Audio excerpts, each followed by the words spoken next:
you all. Thank you all for being here. Thank you. Thank you. So the story that's buzzing all around the world is the story of Ryan Hinton. Out there in Ohio, somewhere in Cincinnati, we know that an 18-year-old was unalived by the police. Now, we saw the footage and everything, and they saying that he had a firearm and he turned a fire and pointed the firearm towards the police, but we know that that's hogwash because we have images of him running away from the police. Now, they said that he ran and he fell, they heard a clink, and 2 officers shot at him. He ended up being hit in the chest once and in the arm and was DOA on the scene, right? And this thing is horrible, right? Because they end up showing the camera footage to the family and the father. And Ryan Hinton Jr., he saw that footage. And after seeing that footage, he left the police precinct and jumped in his car and used his car as a weapon to unalive a police deputy. Larry Anderson, 33 years on the force, retired. He was working traffic, in another division. He ran into him and he ran him over. He hit him, right? But we can see in the images here of young Ryan running from the police. Now, I'm going to say this, right? If he had a firearm on him, if this is true, or if he was in a stolen car, that still don't justify him being unalive because we've seen many white folks have the same thing and be taken into custody or even getting shootouts with the police and being taken into custody. The image we see here of him running as the shots is fired, he's not pointing anything. Now, we don't know if he was in a stolen car yet. We don't even know if he has a firearm yet. So things haven't went to, there's an investigation being launched. We don't know. Well, we know, and we know how the police go and what they say. But let's listen to what the family is saying because the family finally got a chance to speak out, right? And this is what they're saying. Now Ryan's family is calling for calm, going public for the very first time since his death. WCPO 9 News reporter Sean Delancey has been covering this since Thursday and spoke to the family. Sean? Yeah, Craig, today's meeting with the Hinton family was very emotional. They want peace, but they and their attorneys also want to make sure the Cincinnati police officer that shot Ryan followed all protocol. Thank you. Flanked by their attorneys, the Hinton family remembered 18-year-old Ryan Hinton, a son, long live Ryan, a brother, he was real loving, a grandson. We are very close family. This is killing us. A cousin. he was scared. He tripped and fell. He must have been so scared. He's got a gun on your right. A Cincinnati police officer shot and killed Ryan Thursday. Police say that he ran from a stolen car with a gun, tripped and fell, then ran toward an officer who shot him. Attorney Michael Wright reviewed the body cam footage with the family. What we saw was disturbing. He says it's not clear-cut whether the officer's actions were justified, and they've launched an investigation into the shooting. So that we can really analyze what occurred. I mean, what we saw in the video, it's hard to determine whether or not that officer was in imminent danger or should have thought that they were in imminent danger before they took shots. In a press conference Friday, Police Chief Teresa Thigi admitted the video was blurry, but says officer accounts say Ryan's gun was pointed at the officer. When the individual came out between the dumpsters, he had the firearm in front of him. He was in like a bladed position, and it was pointed at the officer. And he felt threatened for his life, and that's why he discharged his firearm. As that investigation continues, Ryan's grandfather, Rodney Hinton Sr., is calling for calm. The family wants no more violence in tense times. I have to bring the peace to this. There's no violence in this, no revenge. Wright made it clear that they do not represent Rodney Hinton Jr. in his criminal case and would not answer questions about him. He faces a judge Tuesday to see if he'll get bond on aggravated murder charges. Sean Delancey, WCPO 9 News. And see, in the courtroom after the father did what he did, they had all kinds of police in there trying to intimidate him, as you can see right here.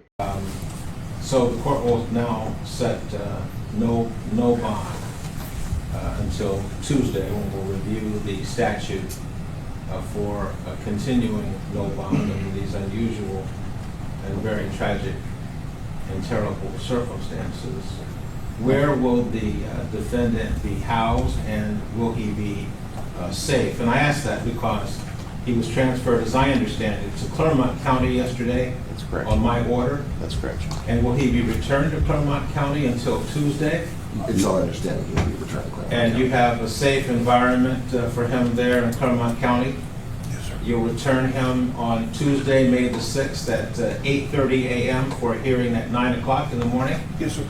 All right, thank you. Your Honor, for the record, we'd ask the court to put a bond on him now, but we understand that it's not a voluntary request. All right, no bond. That nature. Thank you. And we can hold him at no bond for 72 hours, Yes, is that right? Yes, correct. Thank you. All right, thank you so much.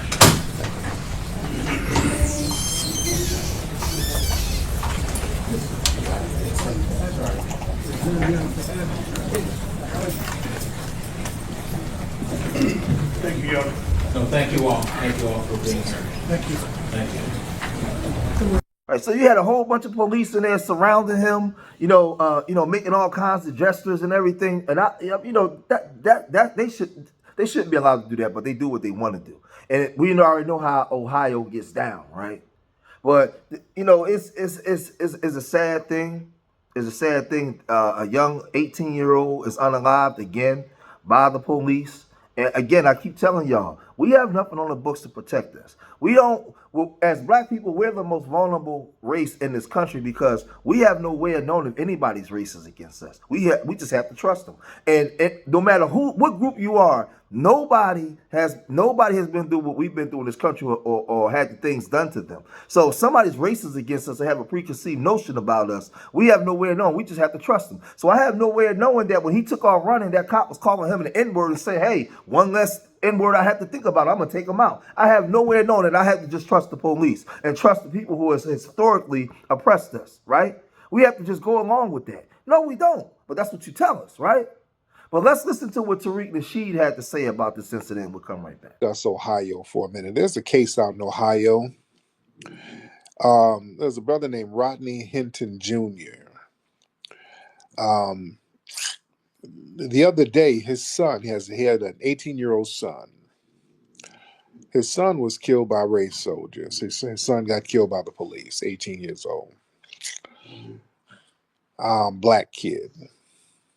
They said he was running from a stolen car, something. I don't know. They say anything, but they killed this man's son. So Mr. Rodney Hinton Jr., the next day, he ran down a cop and killed him. He killed a cop. So a lot of them are like, oh, well, he's getting his lick back. So he got, some people are saying retaliatory justice. But yeah, the next day he ran down he caught a cop at a traffic stop or traffic light or whatever and ran the cop down. So they did his arraignment up there in Ohio. I'm trying to see what city is it in. Cincinnati. It's in Cincinnati. So at the arraignment, they had him in court, and all the police showed up. The courtroom was saturated with law enforcement, basically surrounding him. And it was very performative. So it's about like 20 or 30 damn cops surrounding him in court. And it's a spectacle. It's a spectacle. And this happens, I only see them do this kind of spectacle when it's a black suspect accused of killing a white officer. That's the only time they do that. There's white suspects who they shoot cops all the time. They never do all of these little performative theatrics. They never do that. But when it's a black dude, yeah, they got to really go into theater mode. And let's break that down why they do that. We got to understand the mindset. See, law enforcement, they look at themselves as a racial protection class. See, a lot of police, the race soldiers, the white ones, they see themselves not just as enforcers of law, which they really don't, but they look at themselves as guardians of the racial and social status quo. That's their real job. Cops, if you look at it, cops don't really fight crime. Can we talk turkey? Look at what police do. They don't really fight crime. They don't really help crime-ridden areas. They don't help people in areas that are crime-ridden. They don't do anything. They really don't. They don't really stop crime. if we're going to be very honest. So, what is their job? Why do they get all these big budgets? Their big budgets are for them to maintain the racial status quo. So, the name of the game is to always press down on us to make sure we're in line, black folks, all across the board. So when you see a black man who's accused of killing a white officer, it's seen not just as a crime, but it's seen as an existential threat to the unspoken racial hierarchy that law enforcement has basically upheld since their inception. Remember, modern law enforcement came out of slave catching. So when you see something like an excessive courtroom presence of race soldiers, that's a ritual. That's them trying to reassert their dominance. And another thing they're trying to do when they do that, they're surrounding this suspect in court. They're trying to institutionalize white supremacy. See, a lot of white officers, they frequently engage in like a lot of silent displays of solidarity to reinforce the notion that harming one white officer, especially at the hands of a black person, that's like an attack on the entire institution. So that tribalism, it's not really that visible when the suspects are white. And it doesn't trigger the us versus them racial dynamic. The only time I see this is when they're doing it with a black person. So now the police is very upset because there's a GoFundMe for Rodney Hinton Jr., the father of Ryan Hinton, who unalived police deputy Larry Anderson, right? GoFundMe created by Rodney Hinton Jr., the Ohio family accused, the Ohio father accused of unaliving sheriff deputy one day after police fatally shot or unalived his son during a stolen Carpus vehicle pursuit. No, it wasn't. Is raising thousands of dollars for his attorney's fees. Hinton Jr. is charged with aggravated murder and after he allegedly intentionally struck Hamilton County Deputy Larry Anderson, who was directing traffic near the University of Cincinnati during a graduation ceremony with a vehicle around 1 p.m. The deputy's murder came after Hinton Jr.'s 18-year-old son Ryan was unalived by Cincinnati police officer. Cincinnati Police Department Teresa Thied said officers were pursuing a vehicle stolen from an apartment complex when 4 individuals exited the stolen car and began to flee. Right. One officer pursued Ryan, who was allegedly armed at the time, and hid behind a dumpster. When Ryan emerged from the dumpster, the officer fired, fatally striking an 18-year-old, Thea said. 2 other suspects involved in the stolen vehicle have been apprehended and remains at large, according to Thea, right? A GoFundMe titled "Justice for Rodney Hinton and His Son" has raised more than $5,000 and aims to help raise funds for Rodney Hinton Sr.'s lawyer for justice for the sons. Man, listen, a separate GoFundMe titled "Help Honor Ryan Hinton's Memory and Seek Justice," which aims to help the 18-year-old family seek justice for Ryan in the form of legal representation in a proper memorial, has raised $7,000, right? So the family is trying to separate themselves. Some of the family is trying to separate themselves from Rodney. It says the Hinton family attorney the Hinton's family attorney told Fox News Digital in a statement that the Cochran firm was hired by Rodney Hinton's estate to conduct an investigation into his shooting death of an officer.